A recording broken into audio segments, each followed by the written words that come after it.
Assalamualaikum warahmatullahi wabarakatuh. Hai teman-teman semua, jumpa lagi dengan saya di channel saya, channel yang memberikan informasi dan tips untuk kita menambah pengetahuan dan wawasan kita semua, yang akan kita kupas tuntas sampai amblas dan tak membekas. Tetap di sini, check this out man. Oke teman-teman, kali ini kita akan membahas tentang new normal, yaitu yang lagi viral saat ini. Apa itu new normal akan kita kupas tuntas hari ini dan akan kita jelaskan sedetail mungkin agar teman-teman semua paham dan teman-teman semua dapat memahami informasi yang saya berikan, dan kita akan belajar bersama-sama mengenai tentang new normal.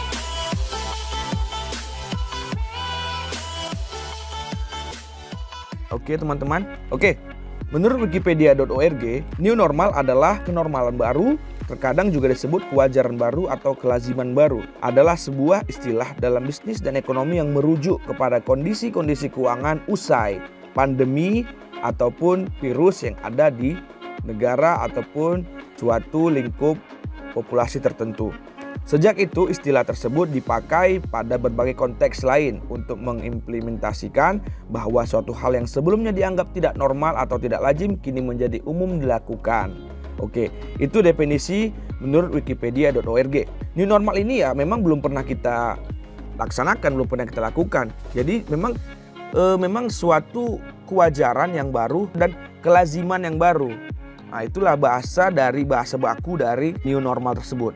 Mengapa dilakukan kewajaran baru dan kelaziman baru? Karena adanya pandemi, karena adanya virus, karena adanya wabah yang mengakibatkan suatu negara atau suatu populasi di negara tersebut terganggu dari segi ekonominya, terganggu dari segi kesehatannya, terganggu dari kestabilan keuangan dari pendapatan negara tersebut, dan juga kestabilan dari sosial atau populasi dalam dunia bekerja untuk mendapatkan pundi-pundi keuangan dari masyarakat yang ada di negara tersebut.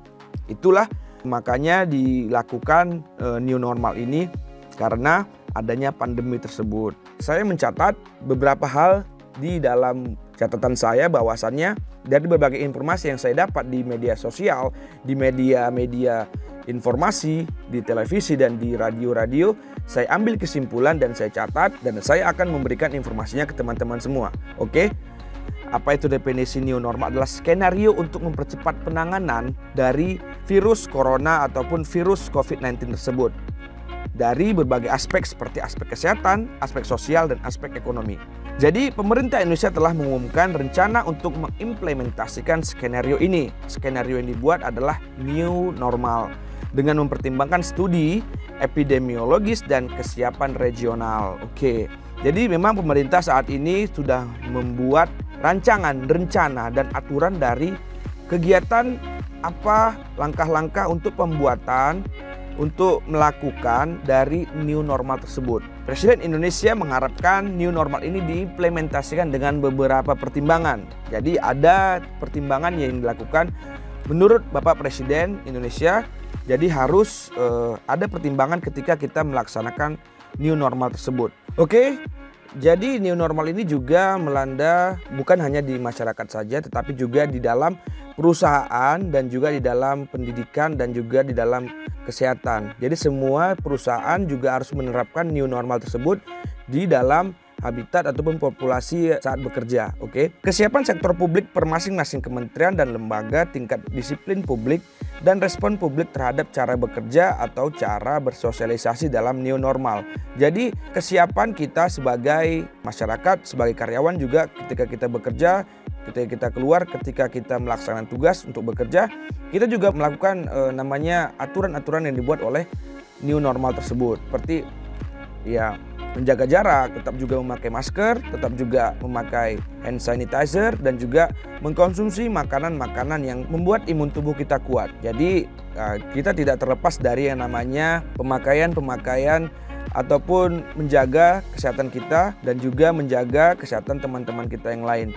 Ketika kita sudah menerapkan ini, berarti salah satu dari new normal tersebut sudah kita jalankan. Oke, selanjutnya semua aspek sudah melakukan new normal tersebut, masing-masing kementerian dan lembaga, tingkat disiplin publik dan juga respon publik terhadap cara bekerja atau cara bersosialisasi dalam new normal. Jadi semua aturan di dalam new normal ini sudah diatur dan juga sudah dipaparkan untuk dilaksanakan. Selanjutnya ada 5 level dalam menangani keparahan ataupun dalam menangani new normal tersebut. Apakah new normal tersebut bisa dilakukan atau tidak bisa dilakukan? Ada 5 level scoring dalam menangani pandemi tersebut dan membuat statistik apakah daerah ataupun kota tersebut bisa melakukan yang namanya new normal ini atau tidak.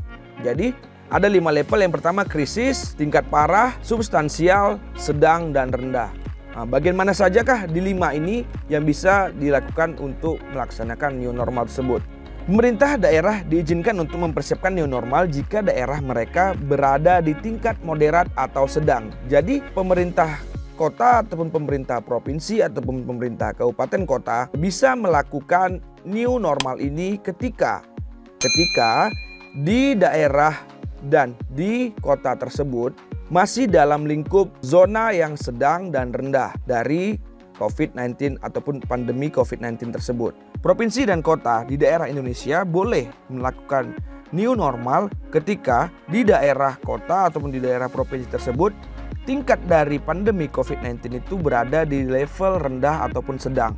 Bisa dilaksanakan dan bisa dilakukan new normal tersebut. Tergantung dari pihak dari provinsi dan kota tersebut menilai apakah kota ataupun provinsi tersebut merasa dampak dari COVID-19 ini berada di level rendah atau sedang.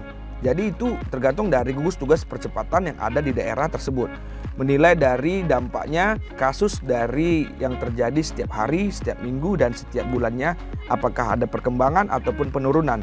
Ketika ada penurunan setiap hari ataupun setiap bulan ataupun setiap minggunya, maka tingkat dari pandemi ini maka semakin kecil. Maka dari itu boleh dan bisa dilakukan untuk melaksanakan new normal tersebut. Seperti itu. Selanjutnya di sektor pendidikan, restoran, akomodasi, kegiatan ibadah, dan transportasi juga harus mempelajari namanya new normal tersebut. Jadi semua aturan dari pemerintah harus dilaksanakan ketika melaksanakan new normal tersebut. Jadi new normal ini juga berdampak kepada akomodasi, berdampak kepada pendidikan, berdampak kepada perusahaan, berdampak kepada kesehatan. Jadi semua berdampak dan saling berkesinambungan, tidak bisa dipisahkan. Aturan dari pemerintah daerah dan pemerintah kota bahwasannya menerapkan new normal, kita juga harus melaksanakannya dan mengimplementasikannya di kehidupan kita sehari-hari. Oke, selanjutnya ada beberapa indikator new normal saat pandemi COVID-19 ini. Apa indikatornya? Ada indikator dari WHO dalam rangka skenario ataupun dalam rangka penyusunan new normal di tengah pandemi COVID-19 ini. WHO memberikan beberapa indikator yang diminta untuk dapat dipatuhi oleh semua negara di dunia dalam rangka penyesuaian kehidupan normalnya. New normal di tengah pandemi COVID-19 ini. Sampai benar-benar dapat vaksin dan obat untuk menangani dan menghancurkan virus COVID-19 ini. Jadi WHO juga menyarankan kepada semua negara yang ada di dunia untuk melaksanakan new normal ini dengan indikator yang ada dan agar dilaksanakan. Jadi indikator-indikator ini dibuat oleh WHO untuk diterapkan di berbagai negara yang menerapkan new normal. Jadi new normal ini juga ketika diterapkan di sebuah negara ataupun di sebuah kota juga harus menerapkan indikator-indikatornya. Apa indikator-indikatornya akan kita bahas. Oke, indikator yang dimaksud dari WHO tersebut adalah sebagai berikut. Satu, tidak menambah penularan dan memperluas penularan atau semaksimalnya mengurangi penularan. Jadi nomor 1 ini sebenarnya sudah dijelaskan beberapa kali dan sudah diberitahu dan diinformasikan kepada masyarakat Indonesia khususnya dari gugus tugas percepatan COVID-19 ini. Jadi mereka sudah memberitahu bahwasannya tidak menambah penularan, tidak memperluas penularan, dan juga semaksimalnya menurunkan angka penularan. Contohnya kita sebagai masyarakat, ya kita harus menjaga dari dampak penularan tersebut. Seperti apa cara menjaganya? Seperti menjaga diri kita, memakai masker, memakai hand sanitizer, dan juga menjaga social distancing kita. Jadi tetap juga mengacu kepada apa yang diperintahkan oleh gugus tugas percepatan COVID-19. Jadi memang kita harus membantu pemerintah dengan beberapa cara, seperti ya kita sudah mengetahui bersama-sama bahwasanya kita harus memakai masker, memakai hand sanitizer, dan juga menjaga social distancing kita. Ketika kita pulang ke rumah, juga jangan langsung bersentuhan dengan keluarga kita. Ketika kita berjumpa dengan teman, jangan langsung bersentuhan, karena kita tidak tahu apa yang kita pegang, apa yang kita sentuh ketika kita berada di luar. Begitu kita pulang dari rumah, kita langsung cuci tangan, mandi, ganti baju, celana, semuanya harus dimasukkan dan dicuci di dalam tempat yang jauh dari orang. Jadi ditempatkan di dalam bak ataupun di dalam ember untuk menghilangkan dari noda bekas dari misalnya terkena dari dampak dari corona tersebut ataupun COVID-19 tersebut. Jadi aturan-aturan itu tetap kita laksanakan, tetap kita lanjutkan di new normal ini. Bukan berarti new normal ini membuat kita sesuka hati, tidak. Bahkan ya kita harus tetap menjalankan.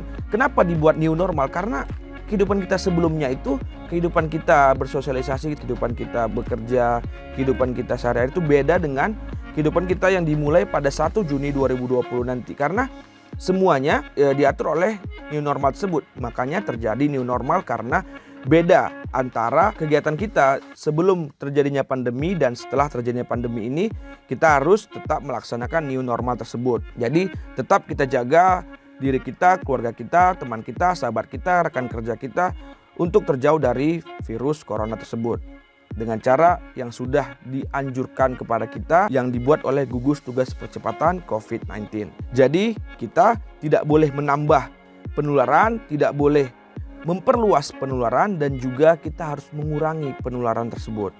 Oke teman-teman, selanjutnya 2, menggunakan indikator sistem kesehatan, yakni seberapa tinggi adaptasi dan kapasitas dari sistem kesehatan bisa merespon untuk pelayan COVID-19. Jadi untuk merespon dari COVID-19 ini ada indikator untuk melaksanakan dari new normal tersebut. Indikatornya ini melakukan pelayanan kepada pasien dari COVID-19 tersebut. Jadi ketika ada rumah sakit yang ditentukan oleh pemerintah daerah atau pemerintah kota untuk menangani pasien dari COVID-19 tersebut, misalnya ada 100 bed untuk pasien yang ada di rumah sakit tersebut, 60 dari bed tersebut adalah khusus untuk pasien COVID-19. Melihat dari jumlah pasien setiap harinya yang ada di rumah sakit tersebut, apakah dari 60 bed tersebut itu berkurang apa bertambah, ataupun selalu bertambah setiap harinya. Jadi indikator ini juga diterapkan di new normal tersebut. Jadi setiap rumah sakit harus melapor kepada gugus tugas percepatan agar kiranya gugus tugas percepatan juga bisa melakukan informasi ke masyarakat dan masyarakat tahu bahwasannya di daerah tersebut jumlah peningkatan dari kasus COVID-19 tersebut bisa berkurang atau bertambah setiap harinya begitu. Selanjutnya ketiga, survei, yakni cara menguji seorang atau sekelompok kerumunan apakah dia berpotensi memiliki COVID-19 atau tidak, sehingga dilakukan tes masif. Jadi memang harus dilakukan tes setiap kabupaten ataupun setiap kota ataupun setiap provinsi yang ada di daerah kita masing-masing, tergantung dari dampak yang sudah terjadi di daerah tersebut. Jadi memang harus dilakukan tes untuk mengetahui apakah daerah tersebut semakin hari semakin bertambah atau semakin berkurang. Jadi tes tersebut harus dilakukan secara masif.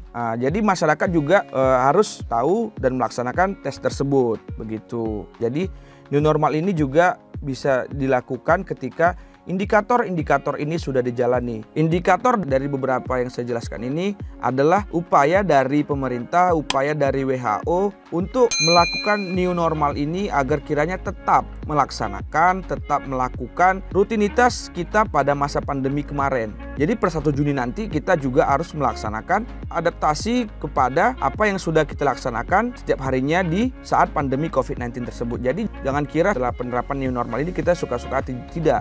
Kita juga harus tetap melakukan penerapan dan protokol-protokol kesehatan tetap kita laksanakan, tetap kita utamakan. Dan new normal ini bukan berarti virus corona itu sudah habis, sudah hancur, sudah hilang, bukan. Tetapi new normal ini untuk melaksanakan kegiatan-kegiatan, untuk melaksanakan perkembangan ekonomi, perkembangan kestabilan ekonomi, perkembangan daya saing di antara negara-negara yang berkembang saat ini. Karena ada dampak pandemi COVID-19 ini, maka negara-negara tersebut sekarang sedang down, dan new normal ini adalah salah satu jalan keluar untuk kiranya negara-negara bisa bersaing kembali dengan aturan-aturan yang berlaku dan protokol-protokol yang berlaku yang akan dilaksanakan setiap harinya dan tetap menjaga kesehatan. Intinya kita Jaga kesehatan dengan mengkonsumsi makanan-makanan yang bergizi dan baik untuk tubuh kita agar kiranya daya tahan imun tubuh kita kuat dan tidak terkena dari dampak COVID-19 tersebut. Jika teman-teman ingin request apa yang saya bahas selanjutnya, boleh komen di bawah, boleh juga diberitahu melalui link yang sudah saya buat, link Instagram saya di bawah di deskripsi saya buat, dan juga link Facebook saya juga bisa pesan saya di Facebook, dan juga bisa berinteraksi saya langsung melalui Instagram dan Facebook saya di bawah. Boleh juga teman-teman semua memberikan saran dan masukan di kolom komentar saya, boleh. Kita ini sama-sama belajar, kita ini sama-sama memberikan informasi dan tips. Ketika kita ada yang salah, ketika saya salah, boleh di komentar di bawah dan beri masukan dan berikan kritik yang membangun channel ini. Terima kasih. Dan juga saya mempunyai video-video saya yang sebelum-sebelumnya, boleh dicek juga mengenai semua instansi pemerintahan. Boleh dicek di video-video saya yang sudah saya upload. Terima kasih. Mungkin hanya ini yang bisa dapat saya sampaikan. Terima kasih sudah menonton sampai akhir. Jangan lupa like, komen, dan subscribe-nya. Terima kasih. Tetap jaga social distancing-nya, tetap menjaga kesehatannya, tetap memakan makanan dan minuman yang bergizi agar daya tahan tubuh kita, daya tahan imun kita kuat dan tidak terpapar dari COVID-19 tersebut. Seperti biasa, saya punya kata-kata terakhir. Don't wait for luck, but do it your luck. Oke teman-teman, terima kasih. Kalau ada kata-kata saya yang salah, saya mohon maaf. Kalau ada kata-kata saya yang belibet juga, saya mohon maaf. Assalamualaikum warahmatullahi wabarakatuh.